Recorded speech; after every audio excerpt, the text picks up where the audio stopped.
it up, man. Keep it up. What? No, I want that camera off my face. I don't want to be on film. You understand me, partner? I understand you. You have no right to tell me that anymore than you have any to tell the black people to out of here. You are trespassing, partner. Okay. This is what happened to a Channel 9 photographer at a Southeast Denver nightclub Saturday night after we exposed a phony dress code that's used to screen out blacks. Whites who go to the Decadence nightclub can wear virtually anything. Not so with blacks.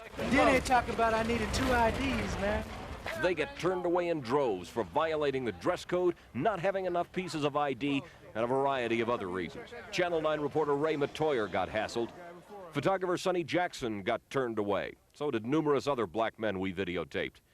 While we were there Saturday night, we noticed a man in a red shirt working the door with the bouncers. He never actively took part in chasing off blacks, but he heard the conversations and the frequent confrontations, and he made it a point to be omnipresent at all of the front door activities. His name is Police Officer Bob Turner. Racial discrimination in a place of public accommodation is a crime under state law. It's punishable by a fine and a jail sentence of up to a year. But the discrimination was allowed to continue, and there could be serious implications not only for Turner, but for another officer as well. Turn away the friend with the blue shirt, and then his other friend wanted Peter Wilkie and Brett Nicholson were hired to park cars for the club. They spent a lot of time at the front door. I don't know how you could ever be there for more than an hour and not know what's going on. Wilkie and Nicholson say the slur used for blacks was the word cricket. They say a police officer named Wells used the term. He specifically said to the 2 doormen, "I'm going to go count the crickets." Goes in.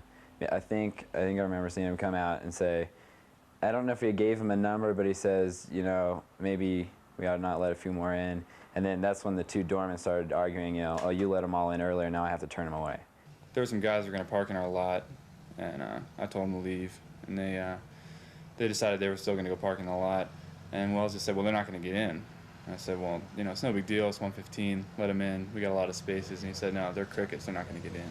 The police officer is believed to be Detective Wells Tonjes. Both he and Officer Turner are now under investigation by the Internal Inspection Division of the Police Department. This afternoon, the owner of Decadence, Jeff Bailey, appeared at Channel 9 and denied that he ever meant to discriminate against blacks. We certainly apologize to the black community. We're in no way trying to discriminate. At least I'm not. Now, whether or not the actions of my employees can be interpreted that way, I'm not sure. Once again, I did see the segment. The segment, in my opinion, was a little bit bent and biased, but once again, there was irrefutable evidence that that was going on, at least to some degree.